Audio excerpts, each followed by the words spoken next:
Hello everyone, welcome back to History 102. In this lecture, we will be looking at the latter part of the 20th century and in the early 21st century, focusing on Europe. This lecture is called The Collapse of Walls and the Rise of a Global Community. So as you can see over here in this picture, we have the globe, right? And it's drinking Coca-Cola.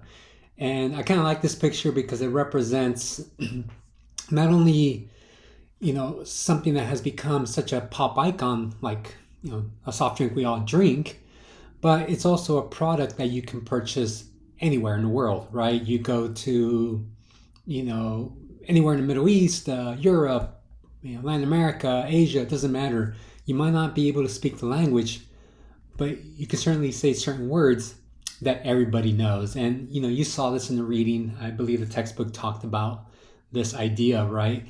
And I want to kind of expand on that concept and show you how the globe is really becoming one. And it's not some kind of agenda or anything like that. It's just a reality in the time that we live in. People are interconnected with each other, whether it's through products, and we'll look at a few examples of that, or through social media, which you probably know really well. All right.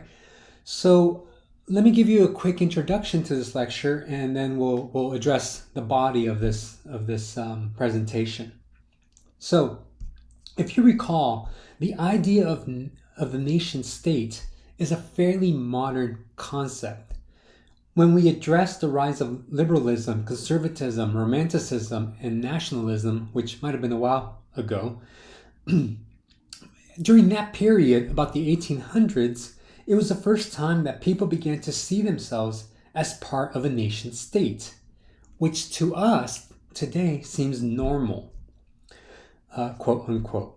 This made sense from about the 1800s to about the 1980s. So this concept of living in a nation state and being tied, your identity tied to some form of citizenship to a nation, is one that is relatively new.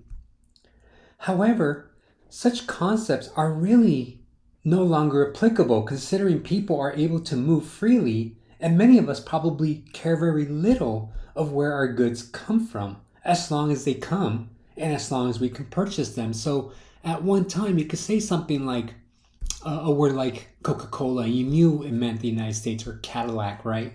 It had association with a particular nation. Today, those concepts become almost irrelevant because these companies are everywhere, right? They're not localized just in one place.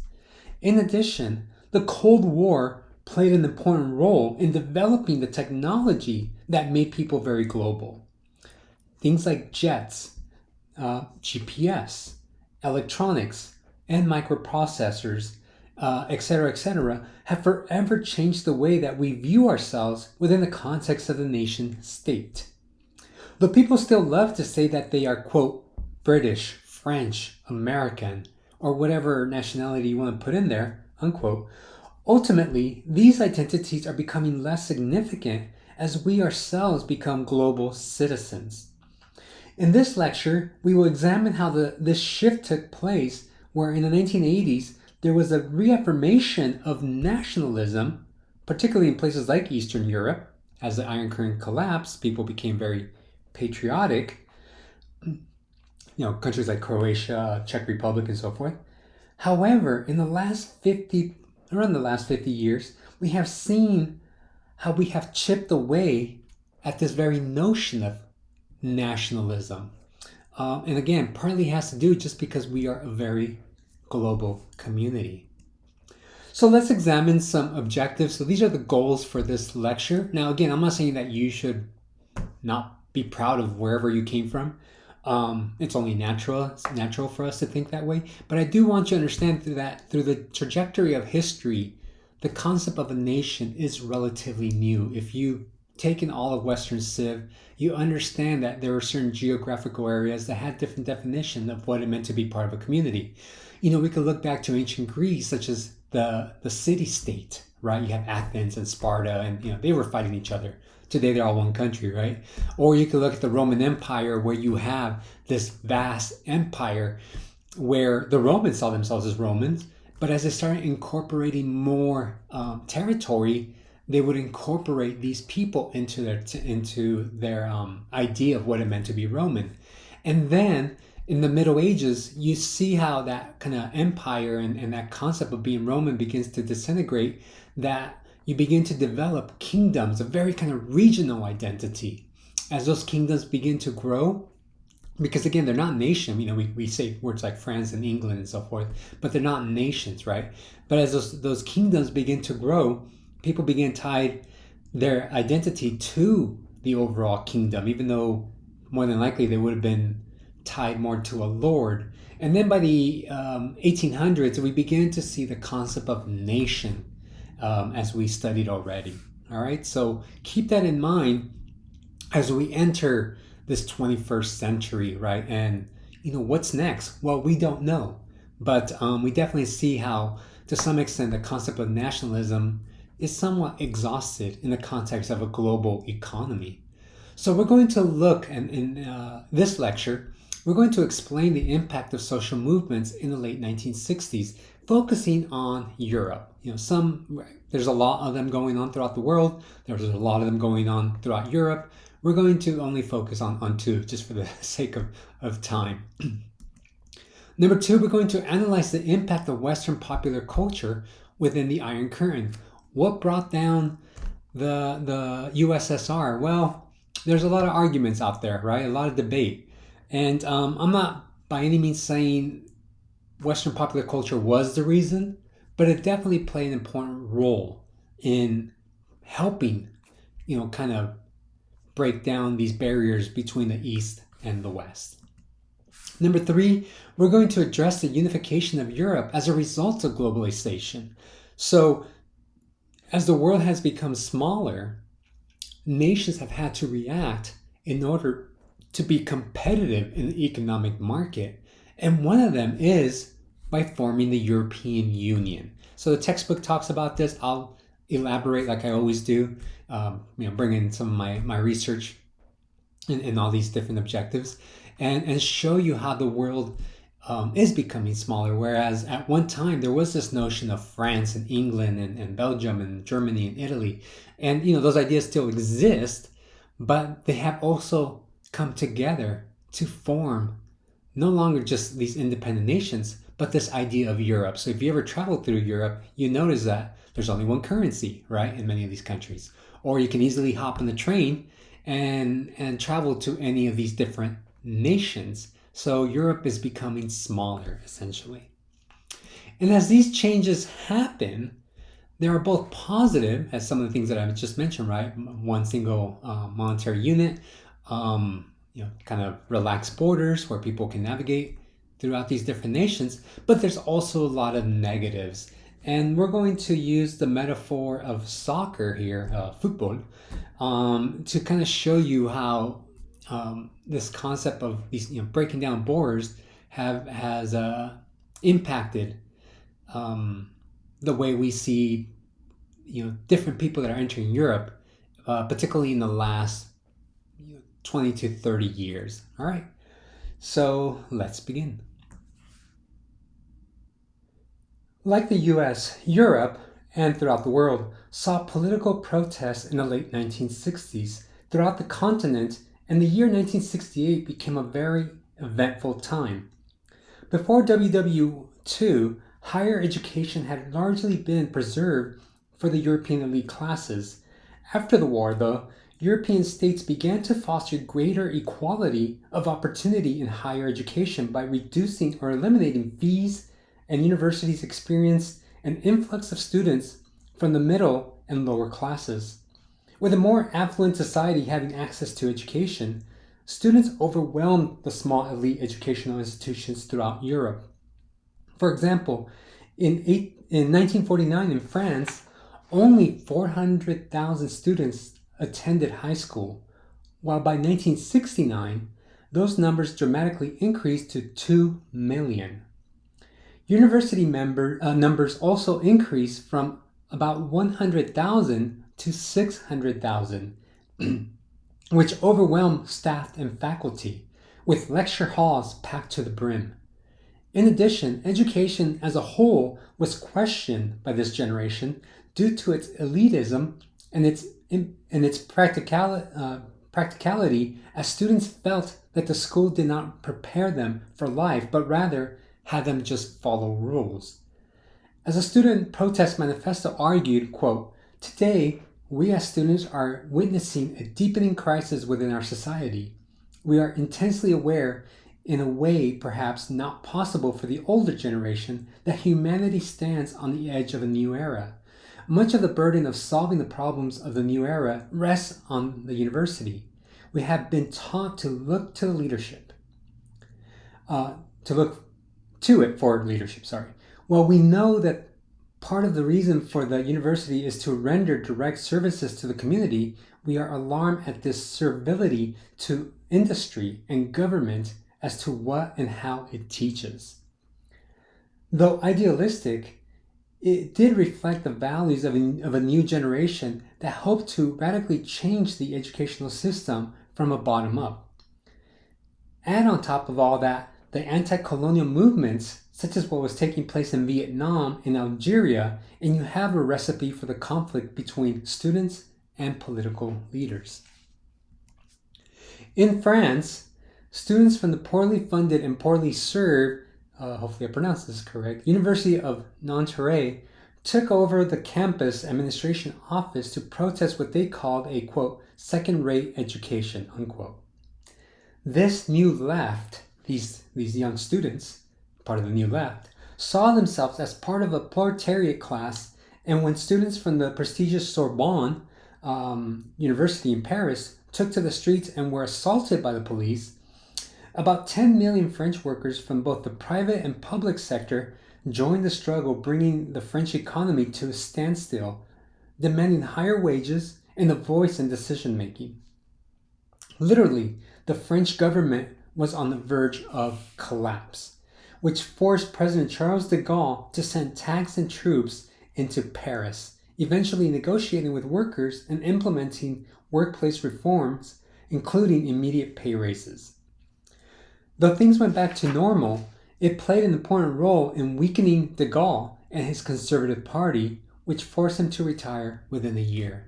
And here you see some of the protests in Paris and right outside of Paris. So here you see, I think the workers from the Renault car company protesting, and here you just see the massive protests in the city of Paris. One of the most significant protests in 1968 happened in Prague, particularly because it had a repressive communist government.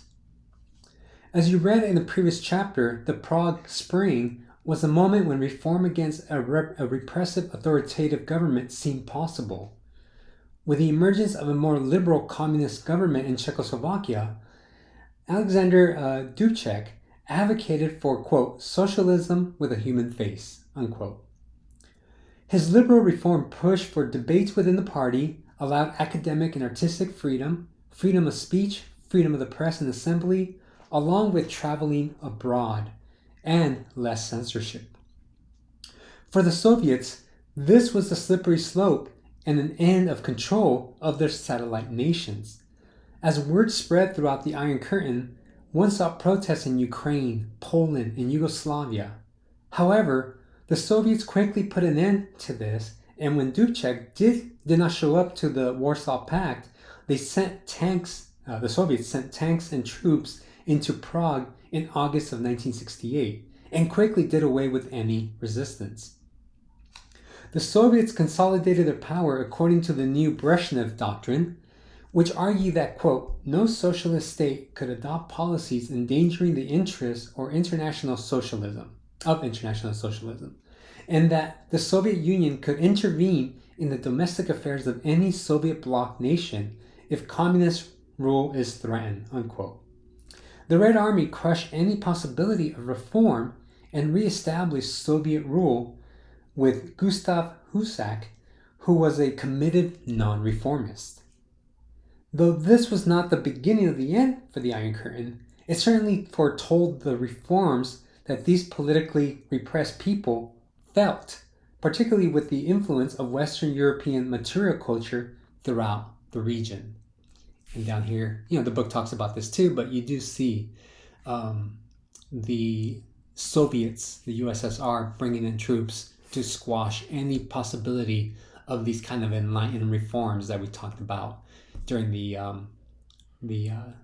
1700s, early 1800s. So before I continue, I quickly want to address some very simple terminology. So you've been hearing me say the word Soviet or USSR, and I just want to make a quick note to let you know that when I use the word USSR, the Union of the Soviet Socialist Republic, I use the word Soviet, I use the word Russian, I want you to understand that they all mean the same thing, all right? So that way it doesn't confuse you. So these three words essentially represent the same concept, all right? See, the same country. So here we're going to look at the end of the Cold War. So I just talked about how as some of these satellite nations of the Soviet bloc try to implement some reforms, the Soviets will come in and quickly squash them. So let's see what ended up happening in regards to the end of the Cold War and basically the fall of Russia. So you have read in the chapter about the fall of communism and how certain policies such as glasnost and perestroika played an intricate role helping bring down the Soviet Union. So I do not want to repeat what the book already states, as you can read that on your own, but rather I want to add to that argument by examining the role of Western culture and the exchanges between the free world in this impenetrable curtain we call the USSR. In fact, the role of these exchanges and student protest movements addressed earlier played an important role as this new generation saw the West through a very different lens from what Russia presented it. So by no means am I arguing that popular culture brought down the USSR, but rather I want you to understand the instrumental role that popular culture played during the Cold War. Recall from the previous lecture when Khrushchev traveled to California, when he went to Disneyland, and his disappointment of not being able to see Mickey Mouse. The Soviet Union carefully controlled what its citizens learned and heard about the West. Travel was very limited for Russians, and foreigners who went into Russia had to stay in confined spaces, which was mostly in urban settings. Because of such control, many Russians believed that they had better lives than your average American. This is something we covered in the last lecture. However, with the death of Stalin in 1953, we began to see more cultural exchanges with the Soviets, with more than 50,000 Soviet citizens traveling to the US through various exchanges, such as the US-USSR cultural agreements, along with tens of thousands traveling to Western Europe. Everything from scholars, students, scientists, and engineers, writers and journalists, government and party leaders, musicians and athletes went west. We must note that this was not just to exchange ideas, but rather to plant the seed of change. The US hoped to, quote, broaden and deepen relations with the Soviet Union by expanding contracts between the people and institutions of these two countries, involve the Soviets in joint activities, and develop habits of cooperation with the US, and Soviet isolation and inward orientation, improve US understanding of the Soviet Union through access to its institutions and people, and obtain the benefits of long-range cooperation in culture and education, unquote. The Soviets also had their objectives. However, those related more to gaining access to information from the West, showcasing the achievements of the Soviet people, and giving academics access to Western knowledge that they felt they lacked. So let's look at some of these flagship of exchanges. So this is basically cooperation between the US government and the Soviet government. So the graduate student and young faculty exchange program was carefully supported by President Eisenhower, who initially sought to bring in, quote, 10,000 Soviet students to the U.S., pay all their costs, and not require any exchange, unquote. Ultimately, only 17 students from mostly the science and tech field came to the U.S., and once in the U.S., quote, recognized how far behind the Soviet Union was, that communism had failed them, and that the Soviet media were not telling the truth about the West, unquote. Alexander Yakovlev, an important recipient of this program, would later play an important role with the fall of communism, as he was the godfather of the concept of glasnost. In 1958, he was one of the 4 Soviet graduate students at Columbia University in the first year of the program, and he spent most of his time at the library where he read more than 200 books that he could not access in the Soviet Union. His time in the program would have a profound impact, as he would later become a liaison for Gorbachev and help establish an independent press. Here we can see a direct link between the student exchange program and the fall of communism, since Yakovlev, although a devout communist, was influenced by Western culture and ideas.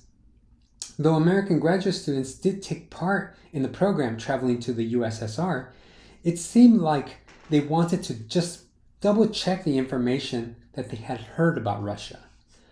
However, the Russians wanted to seek information that was deprived from them, which was a major difference in participation. So let's look at the way movies played a role.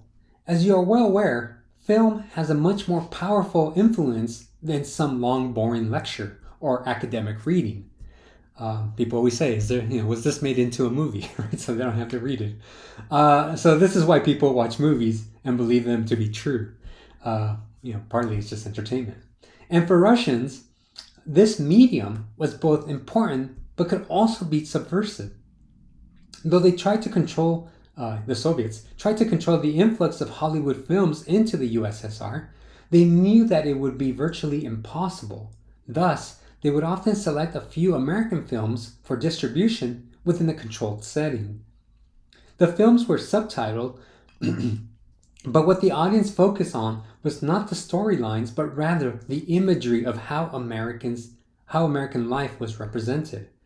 Remember, Russians had no idea what American life was like, so films such as the movie Some Like It Hot, or the film The Apartment, or even a movie like Tootsie, portrayed a very luxurious way of living with simple items such as cars, home life, clothing, refrigerators, and food, along with other material culture, things that Russians were deprived of. When Russians watched these movies, they tended to ignore the subtitles and the story, and instead focus on how Americans lived. As the Soviet government restricted more and more films, Russians found a way to smuggle them into the country and bootleg them for mass consumption, filtering all the way to the top to people such as, quote, writers, scientists, architects, journalists, cinematographers, and other privileged people in the Soviet Union, unquote. Thus, Russians were receiving a taste of American life, even though it was filtered through films, which would help penetrate the Iron Curtain and, at the very least, show the Russian people that their government was withholding information, along with goods, that were easily accessible to Americans. So this helped fuel a new generation of young political leaders. Along with material goods and knowledge, political philosophy also entered this cultural exchange. Starting in the early 1970s, Democrats and Republicans together would debate members of what was known over there like the Communist Youth Party, the Komsomol, the youth organization of the Communist Party, and a stepping stone to the party and to government positions, where they addressed topics on domestic and foreign policy along with sharing ideas from their respective countries. In addition, they would travel to each other's countries showing them the sights. In fact, it was a member of the Komsomol that helped shape the Soviet economy in the late 1980s, just before it collapsed. Participants of this program established a Komsomol economy that, quote, gave birth to the first generation of new Russian businessmen in fields such as banking, construction, and real estate, unquote. The impression that these ideas left on a new generation of Russians set the tone for the collapse of the Soviet Union years later, as they began to see the benefits of implementing Western economic policy within a Soviet structure. As you saw in the chapter, music played an instrumental role in the demise of the USSR. As already noted, the Soviets worked really hard to stop, if not limit, access to Western voices to its citizenry. Using short radio waves, though, people gained access to Western information. In 1947, the Voice of America, basically like a radio station, was moved to the State Department in order to infiltrate the Soviet Union and promote the, quote, virtues of democracy, as well as its eventual triumph, unquote. The station played a variety of American music, particularly jazz.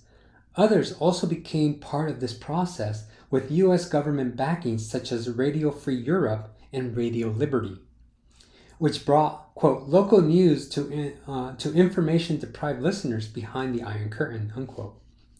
Though not every Soviet had access to these radio stations, those that did used shortwave radios.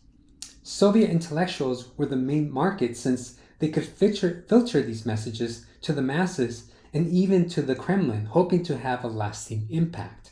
Although this content did make it across, it was very dangerous to listen to. The Soviets often jammed the radio waves so only bits and pieces would be accessible. It was also dangerous for people to consume these Western messages, so they had to be very careful as to what they shared with friends or where they listened to it. As much psychological warfare that was used during the Cold War, popular music itself had the largest impact.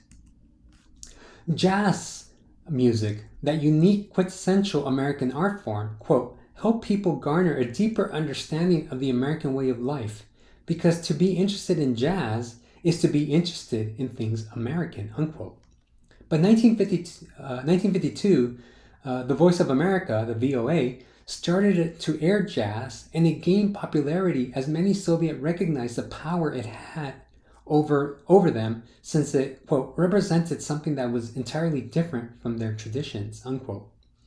As its popularity grew, countries within the Iron Curtain incorporated it into their airwaves, with Radio Warsaw in Poland playing, quote, Benny Goodman, Duke Ellington, and other jazz artists, unquote. Though states tried to ban it, it was impossible to control, as Soviet jazz artists would smuggle records, sell them in the black market, or recorded American jazz with sheet music they gained access to by 1955. So, by this period, the Kremlin began to lift the ban.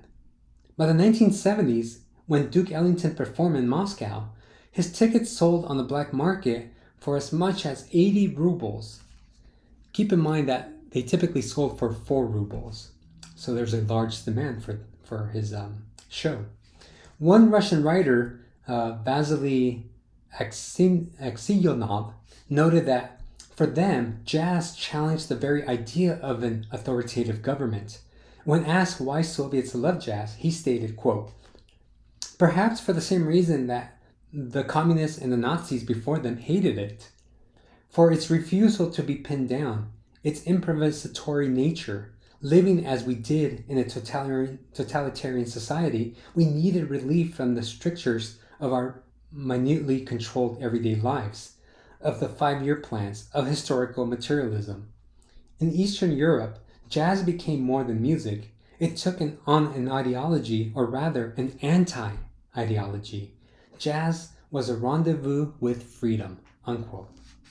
As many Soviets argued, jazz provided a life that was not structured or limited, but rather one that challenged total control from social structures that allowed them to think in any direction that they wanted. By the 1960s, everything changed east of the Iron Curtain. Just as the Soviet government felt confident that they had tamed the taste of jazz for the Soviet palates, at the 6th World Youth Festival in the summer of 1957, a few rock and roll groups played alongside jazz musicians with their electric guitars. The Kremlin did not know what hit them, but the youth knew that this was something much more radical than jazz. Recall that even Americans were taken aback when Elvis Presley gyrated on TV in the 1950s, so it is no surprise that Soviets were also caught off guard. By the 1970s, ports of entry played an important role in the smuggling of rock and roll albums through places such as Odessa, and they quickly spread like wildfire throughout the state. In fact, between 1971 and through 1975, Melodia, the state-owned record label, would sell compilations of songs by artists such as, quote, The Animals, Bob Dylan, Simon and Garfunkel, Elton John, Creedence Clearwater Revival, The Bee Gees, Deep Purple, and Slade, unquote. So this is happening in Russia. This allowed the Soviets to control what their public heard, but the more they released, the more the people sought. So it became counterproductive. In 2003, the Hungarian ambassador to the US between 2002 and 2007, Andras Simonyi, described his experience with Western music. While living in Denmark, he attended an American school and fell in love with Western music. When he returned to his home country, he often clashed with family members, and he would do anything possible to catch the radio station VOA or Radio Luxembourg in order to see what was new. In the 1960s, when Beatlemania was at an all-time high, the entire world could not escape their infectious sound. As you might already know, their popularity surpassed any other artist of the time. When John Lennon stated, quote, "We're more popular than Jesus now," unquote, it literally rang bells with anyone alive at the time, as the Beatles were everywhere, and even the Kremlin recognized that they could not stop the infiltration. KGB reports emphasized the dangers of Western music in their annual reports, and in Ukraine, quote, KGB officials made a clear connection between anti-Soviet behavior and an unhealthy enthusiasm about Western mass culture, unquote.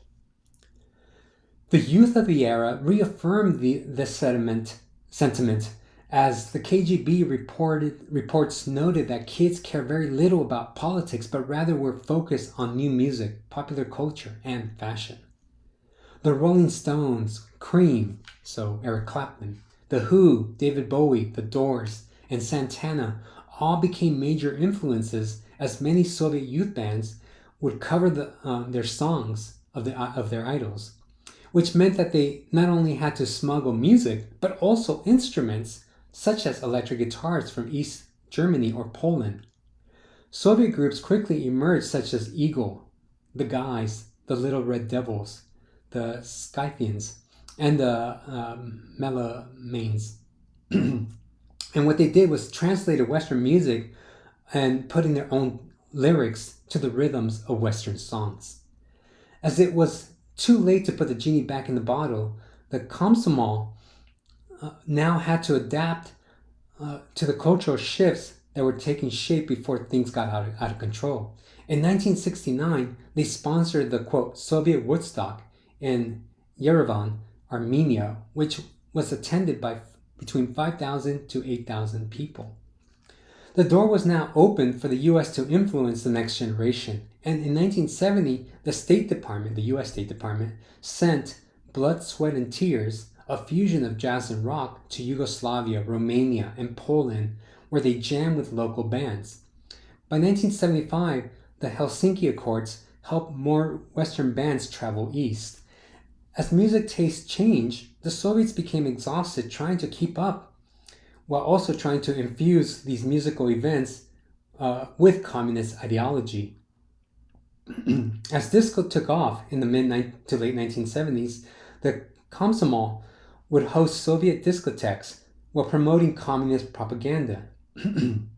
However, the kids no longer seemed to care about communism, so they essentially pushed out the propaganda out of the club, and these discos just became a place for escapism and a place to have fun. By the 1980s, Western music was all over Eastern Europe, and in 1987, Mikhail Gorbachev met with Yoko Ono, the wife of John Lennon, the late John Lennon, and praised the work of her late husband. In fact, Gorbachev's glasnost policy reflected what was taking shape in the last 3 decades, as Russians were becoming more Western through popular culture. Serge Levin, a Soviet citizen, stated, quote, "Rock and roll was the main factor that brought down the communist regime. It was a cultural dynamite that blew up the Iron Curtain. And I'm telling you, the smell of freedom radiated by that music had a profound effect on myself and thousands, maybe millions of young people in my country." So the music was the main factor in westernization of the Russian people, at least for my generation, unquote. As Bruce Springsteen played Born in the USA at a concert sponsored by Amnesty International in 1988, Andras Simoni stated, quote, "That's the year when I was 100% convinced that communism would be over soon," unquote. In fact, when Gorbachev heard the song Wind of Change by the Scorpions, he saw the writing on the wall as to what was coming. In 1989, the Berlin Wall fell, and this song captured the sentiment of the era with the song Wind of Change, captured the sentiment of the era with the Iron Curtain quickly crumbling down. We even see the opening of McDonald's, something that we take for granted here in the US, which changed the nature of culture and cuisine in the USSR. If we look at footage from the era, we see the excitement of Soviets eager to eat something as simple as a Big Mac. So I want to show you a quick clip of this of the opening of McDonald's. 14 years in the making, and today, finally, McDonald's threw open the doors to its first restaurant in Moscow. And make no mistake, this was an event of major gastronomic proportions. Our Moscow correspondent, Don Murray, savored the cultural revolution that surrounds the Big Mac's arrival in Moscow. A feast in the time of plague. The words of Alexander Pushkin, Russia's greatest poet.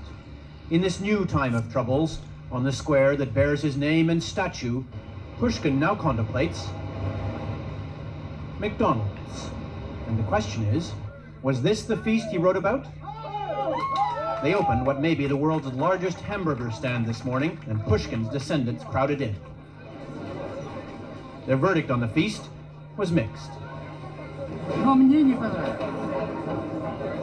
I don't like it at all, he says. It's not Russian. It's very beautiful, but I expected more, I think.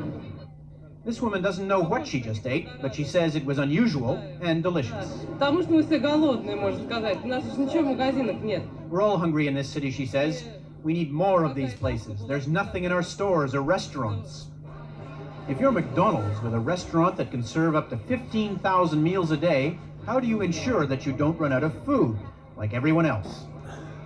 The answer lies in a Moscow suburb, a complete food processing plant, part of McDonald's $50 million investment here, where 14,000 buns per hour are baked, where 3,000 tons of potatoes are peeled and measured, where 10,000 patties an hour are prepared and frozen. That's expensive, and so is the end product for the Soviet consumer.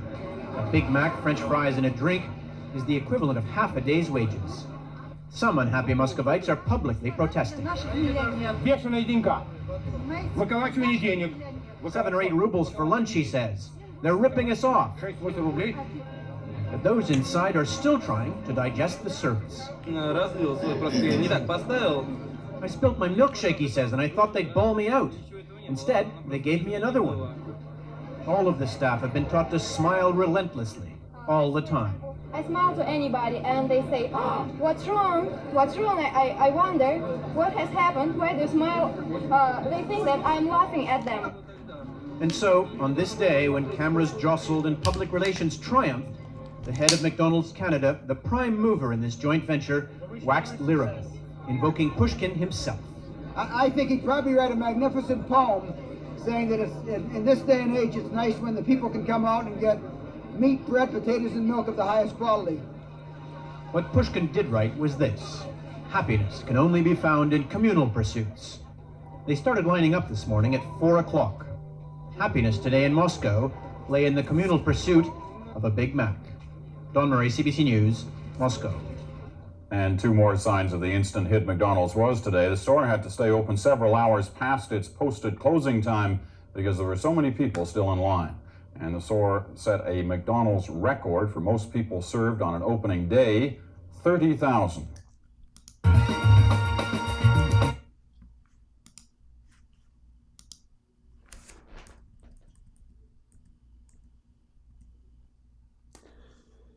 So did McDonald's bring down the Soviet Union? Well, not exactly, right? But definitely played a role. Though some have credited the U.S. outspending the USSR in military warfare technology for causing its collapse, ultimately it was Russia's inability to invest in its own economy to help fuel innovation and development of consumer goods. As noted at the start, this part of the lecture is not to argue that music or Western culture single-handedly brought down the Iron Curtain and the USSR, but rather to show you a catalyst that helped fuel a new generation to think different. The music, the fashion, the student exchanges, the goods, etc., helped create a new sense of connection with the West, helping reconstruct a Soviet identity that escaped from the limitations of communism and promote the ideas of democracy. For many young Soviets, Western popular culture equaled freedom. So as the USSR was crumbling, Western Europe was uniting. It is difficult to talk about Europe as a collective in the same way that we talk about the US because each European country is different and unique. But by the 1950s, we saw a Europe that was uniting due to the rise of global markets. As mentioned in a previous lecture, the Marshall Plan helped stabilize European markets, but these nations did not just sit around reaping the benefits of this funding. Rather, we see Europe reorganize and begin to see itself as one, particularly when it came to economic policy. These were necessary changes as the economic boom in the post-war period was slowing down, and by the mid-1960s and in the 1970s, unemployment rose, productivity and living standards declined, and inflation soared. In Germany, almost 700,000 Germans lost their jobs, while in France, housing became scarce, which caused the cost of living to rise. Due to multiple factors such as a spike in oil and an oil embargo against the West, a competing East and African continent caused an influx of cheaper goods to enter their markets, causing their domestic manufacturing to shrink, the domestic manufacturing in Europe. And stagflation limited the opportunities for people throughout Europe. In England, Margaret Thatcher took a neoliberalist position that argued for the limited role of government in social services, such as in housing, education, and healthcare. There's Margaret Thatcher with Ronald Reagan. In addition, they pushed for limited subsidies and to eliminate any regulations in industry, particularly the power of unions, along with the government cutting taxes.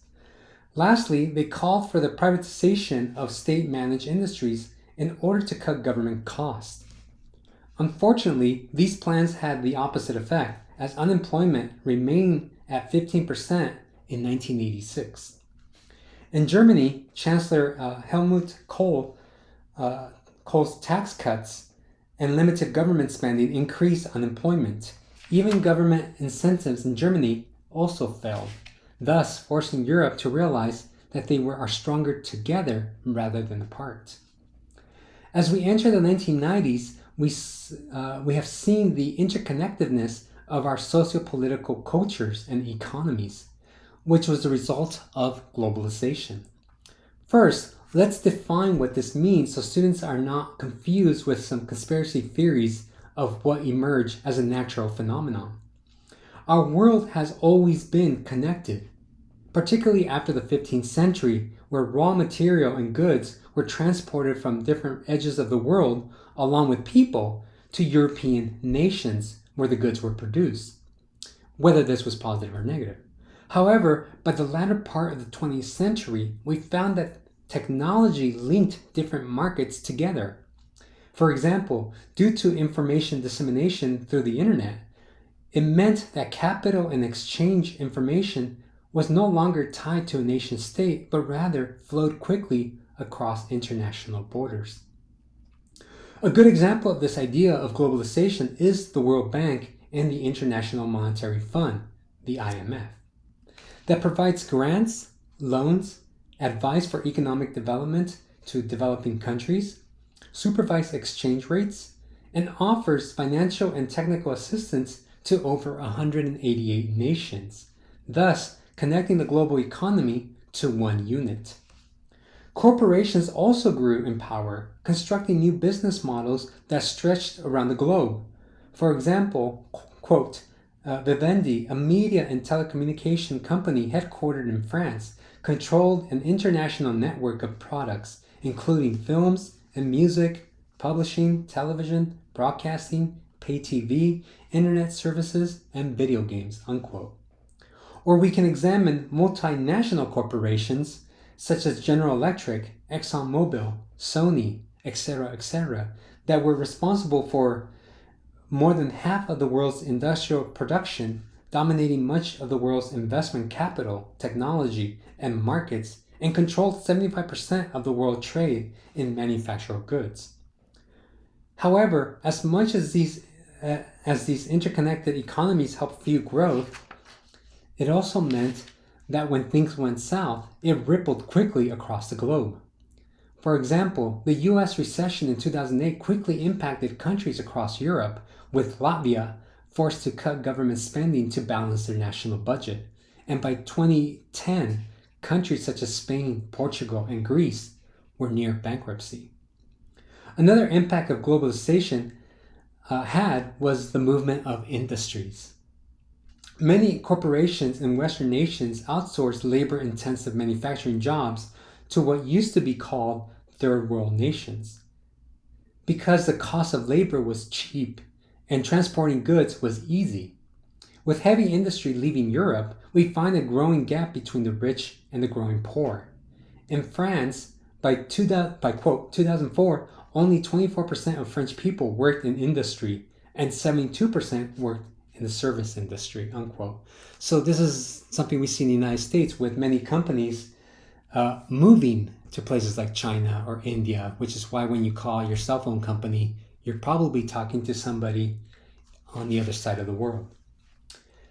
In the latter part of the 1980s, Europe needed to reassess how to address the economic downturns in the age of globalization.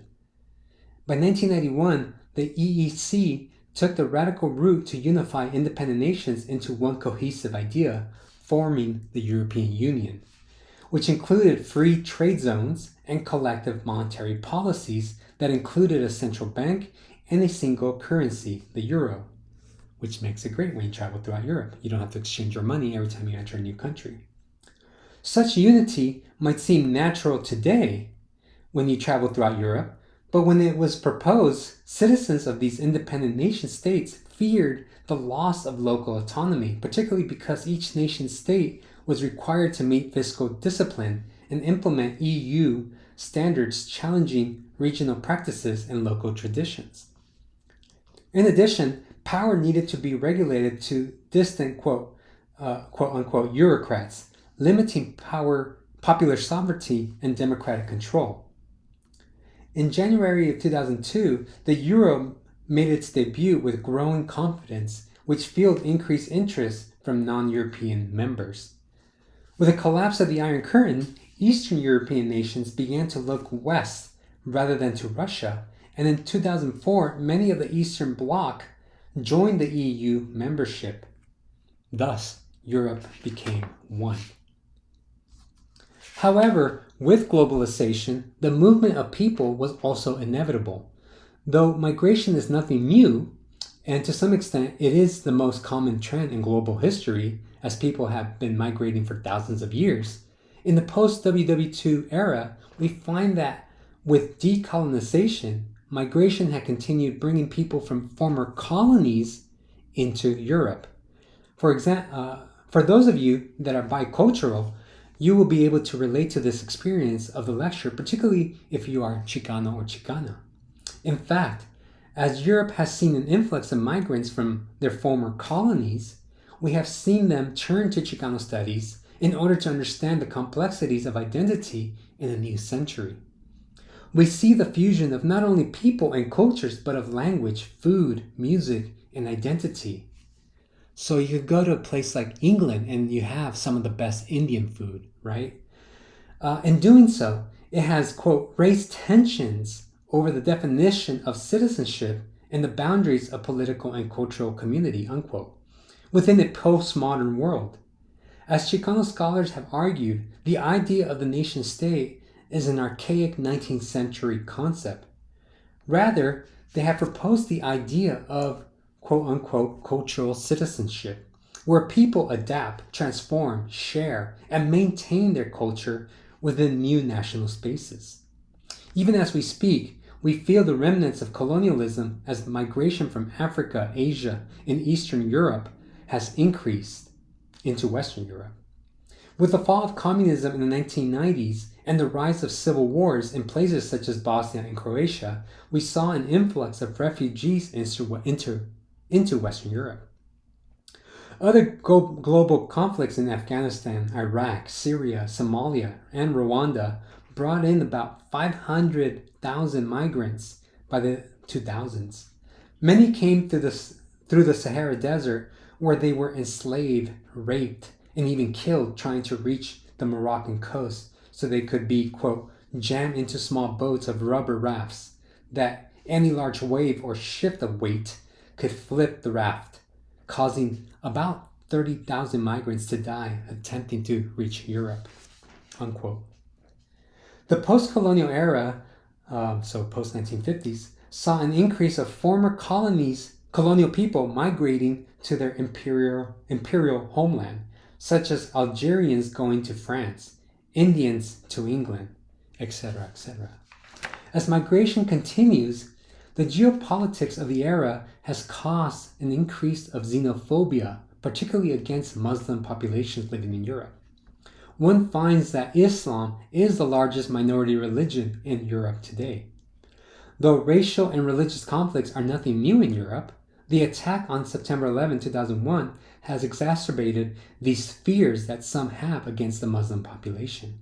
We find that Muslims have migrated to Europe for the very same reason that Europeans love their nations.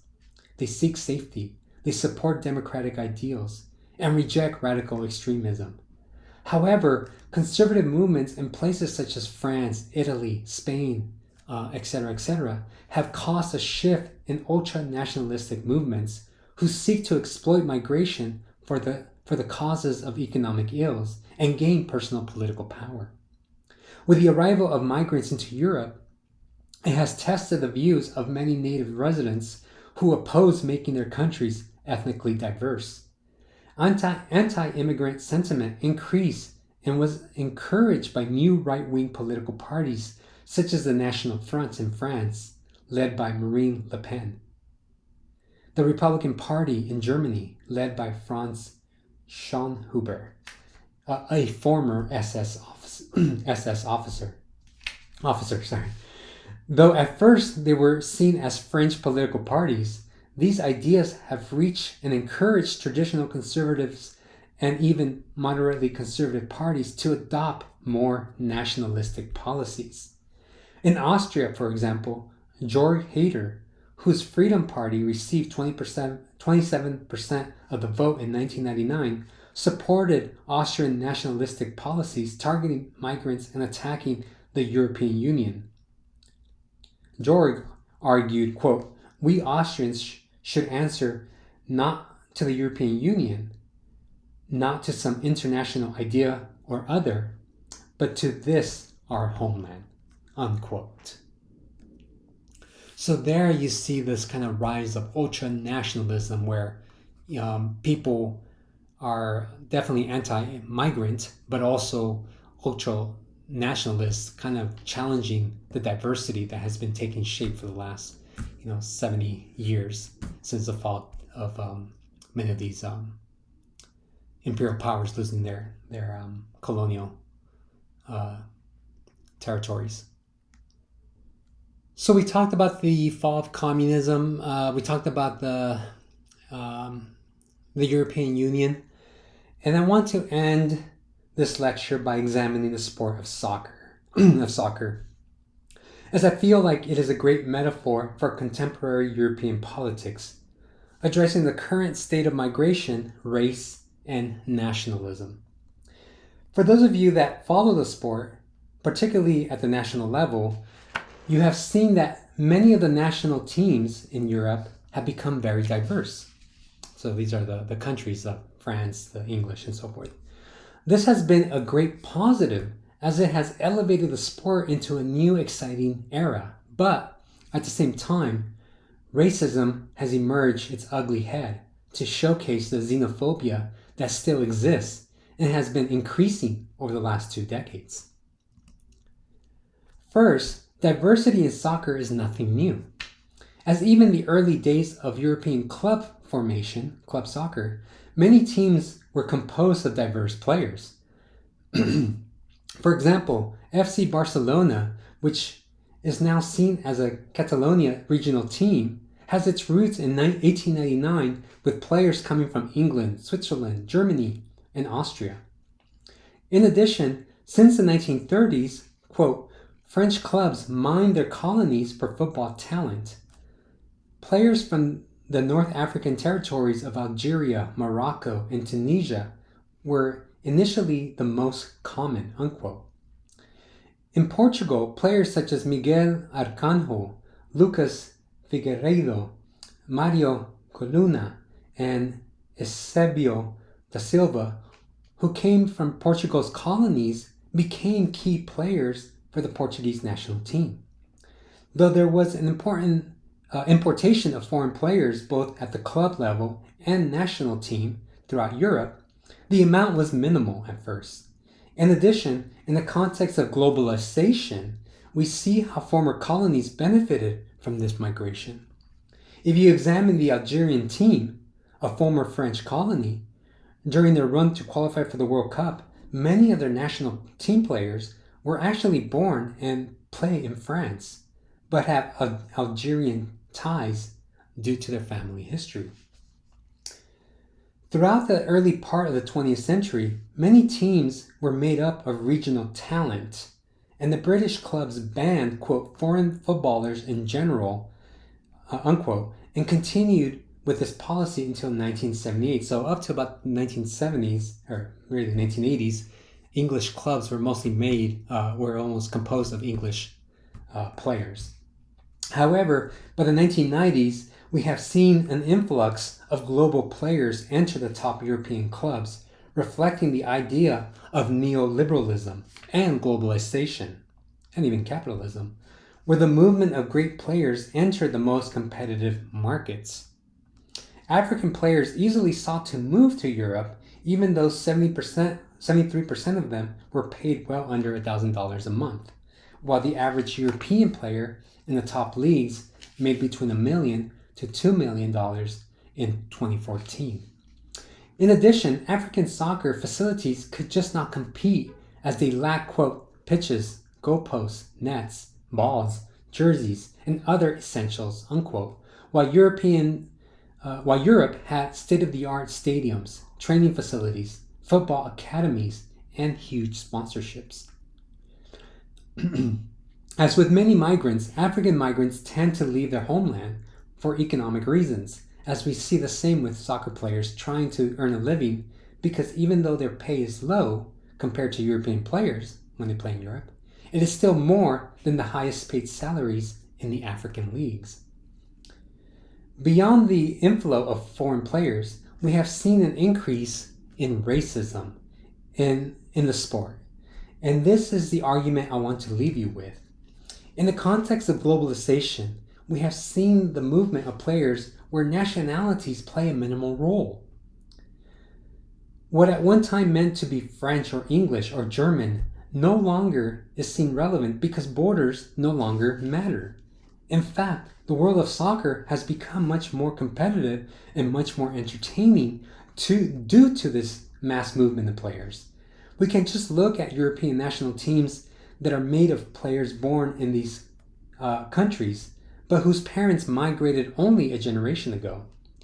For example, superstars like Zinedine Zidane, Romelu Lukaku, Karim Benzema, Bukayo Saka, Thierry Henry, and many more all have family connections with non-European countries whose families migrated to Europe, but their children play for European nations. In the last World Cup, all we have to do is look at the host nation, the Qatar national team, who fielded 10 foreign-born players, 7 of which became citizens only to play for the national team. Hence, this soccer metaphor shows how the beautiful game is breaking the very concept of national identity within the global economy.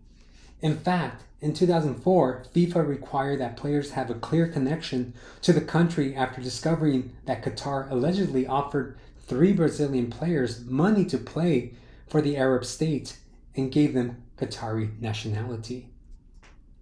So, what does it mean to be quote-unquote French or English, Swiss, Italian, German, etc., when old nationalistic ideals no longer apply? In fact, if anything, soccer has challenged the very notion of nationalism with its immense diversity on national teams. However, that does not mean that all people are accepting of it. In the face of this global movement, we have also seen an increase of racism. So I want to show you a quick video clip. It's a bit dated, but these are scenarios that still happen today where many of these soccer players, particularly players that are of African descent or are brown skin, they tend to face the majority of discrimination. So if you know Vinny, who's Brazilian, he's just one example today, but this video looks a couple years back. So let me show you this clip. Tolerated in 2006. But the reality is, throughout Europe, soccer players of color are often subjected to racist acts and language as they play what is known as the beautiful game overseas. The World Cup, the globe's single largest event, begins Friday on ESPN and ABC. And the joy of cultural celebration is tempered by concerns over controlling racist outbursts. Jeremy Schaap on the beautiful game turned ugly.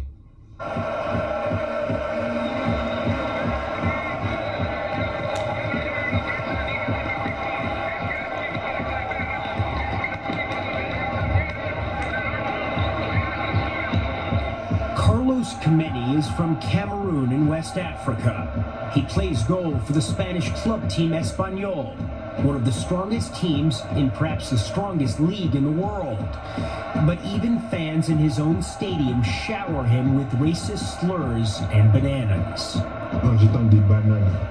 When I see a banana on the field, I think, I'm not a monkey, I'm a human. It's hard for those far away to understand. But on one hand, I'm a respected member of the team. And on the other hand, I'm an animal.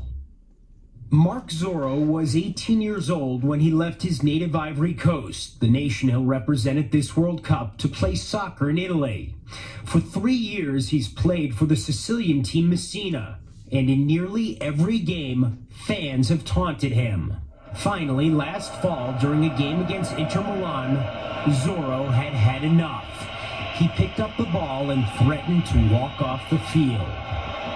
2 players from the opposing team rushed to Zorro's side, imploring him to stay on the field and the fans to stop. I couldn't take it anymore. What I did was instinctive. They were in my head. My head was so full of what they were saying, I couldn't concentrate on the game. And I couldn't go on like that. And I had to pick up the ball. When Zorro next played Inter Milan, some fans held up a banner that read, "Peanuts and bananas are the pay for your infamy." 3 months after the Zorro incident, Samuel Eto'o, a striker for Barcelona and one of the world's best players, found himself in a similar situation.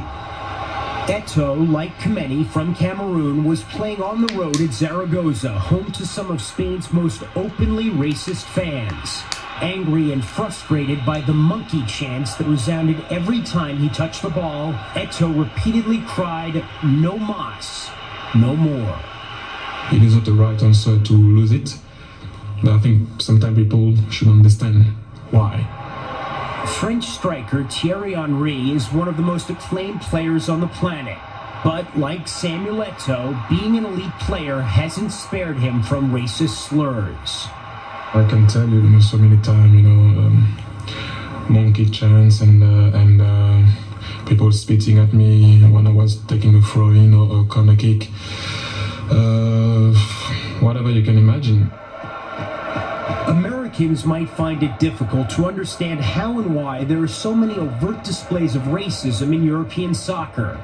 But there's never been anything akin to the U.S. civil rights movement in Europe, in part because there are so few black Europeans. What is taboo in the U.S. simply isn't in Europe. The continent, in fact, is home to dozens of far-right political parties, many of which have become popular by breeding fear of black and Muslim immigrants. European soccer has also long been a bastion of hooliganism. In the stadiums, all of this makes for a combustible mix. The biggest thing that we faced, and we're facing it now in continental Europe, is denial. People saying, it's only a few individuals, don't worry about them. What problem? I don't see a problem. It's not to do with race, it's to do with the culture, it's to do with a footballing form of abuse. It's not just some fans who are guilty of racism. 18 months ago, Luis Aragonés, the coach of the Spanish national team, was preparing his team for a World Cup qualifier against France when he was overheard exhorting one of his players by insulting France's Thierry Henry.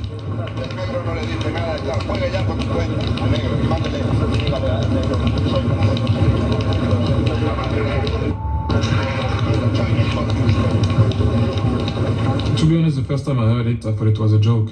One of my teammates came up in my room and said, "Did you see what Luis Aragonés said about you?" I said, "No, and then told me what he said, and I went, "Hey, come on." He said, No, it's on TV, they have it on TV. I said, how can they have that on TV? And I put the TV on, and there it was. I was speechless. The Spanish Federation fined Aragonés $5,000. He will be coaching Spain this month at the World Cup. Aragonés continues to insist that he has done nothing wrong. I cannot understand it. When I have gypsy friends, black, yellow friends, this is not me. It has nothing to do with me. What happens is that it is done to bother the football player. It's also done with fatness. They call them fat. It's the same. It's very different to say someone's got a big nose or big ears or is going bald or is fat. And we've never had in this country or other nations people being killed or named in the street because they're fat. There have been times when extremism in the stands has spilled onto the field. For example, Paulo Di Canio, a striker on the Roman team Lazio, has several times returned the fascist salute to the fascist fans who worship him. Europe's national soccer federations have the power to regulate behavior in the stands and on the field, but most have taken no action.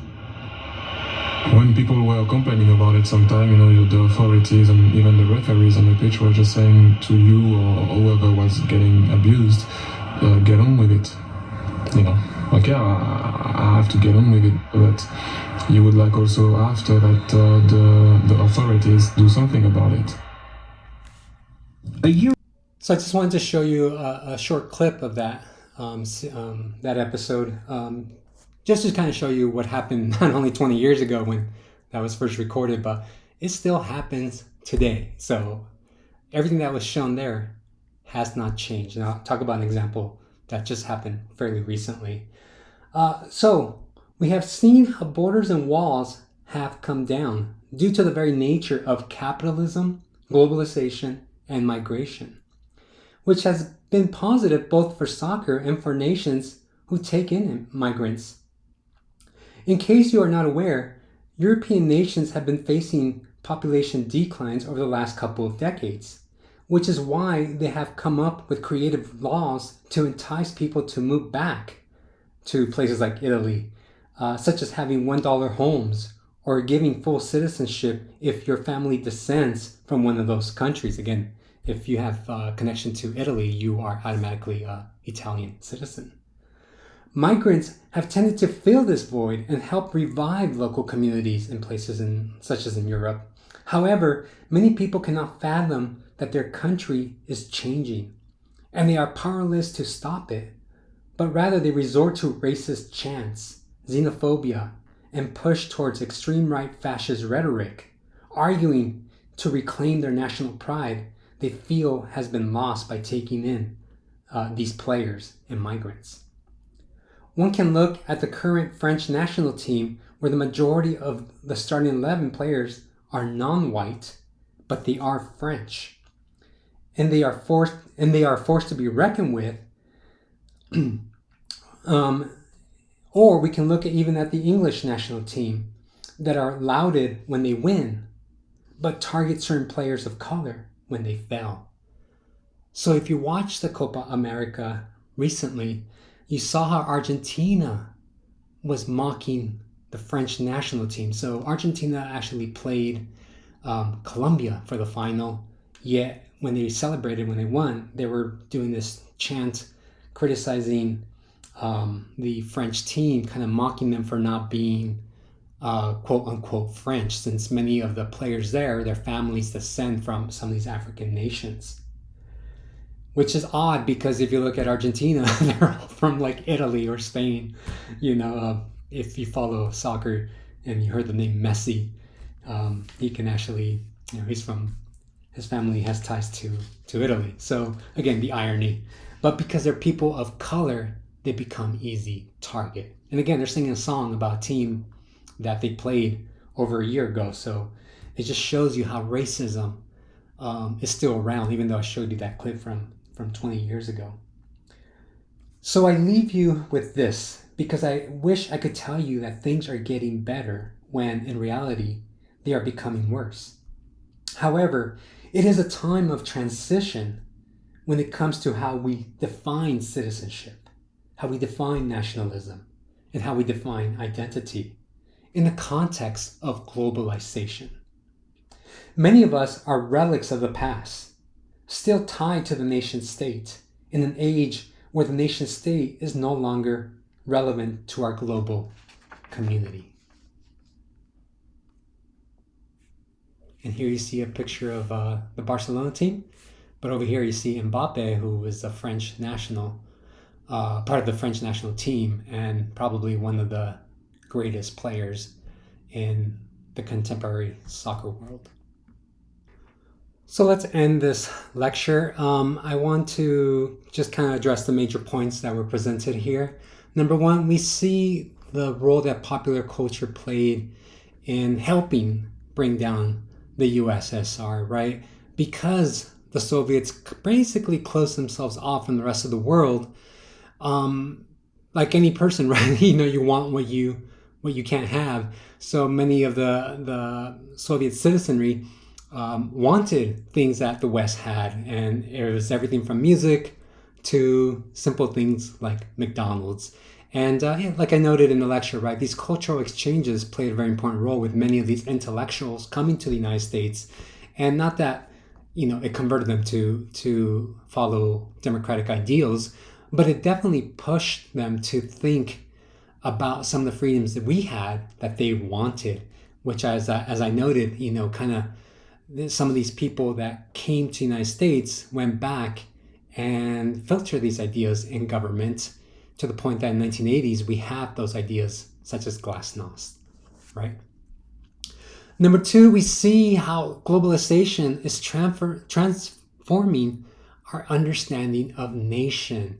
And this is the hardest concept to teach to students because many of us, all we know is our nation, right? All we know is that we were born in in a particular country. And, you know, it's great that we take great pride in that. But as I try to show you that, you know, these are all constructed concepts that are created in different times. And just as quickly as they are constructed, they are also deconstructed. And I'm not saying that there's this plot to deconstruct nationalism or nation states, but rather our economy has naturally challenged that just by its very nature of us, ourselves as consumers, you know, wanting goods from different parts of the world. I mean, do you care where your iPhone comes from? Do you care where your clothing comes from? When things right now, the cost of housing is so expensive, so we see many Americans leaving. You know, they go live to Mexico, to Italy, to Portugal, because why? Technology has allowed you to work remotely. So, you know, do these concepts of nationalism, are they still relevant? And, you know, that's up in the air. And I just gave you food for thought. All right. However, as much as postmodern as I, you know, make this argument out to be, in the end, people are still going back to this notion of nationalism. If anything, we love to double down, as the argument that I use about these, you know, Argentinian players mocking these French players because they're of African descent. Instead of apologizing, what do? We double down, you know, and that's just the nature of our world. And this is this last point that I have here, right? People push back to return to the archaic ideas of nationalism in a world that's so interconnected.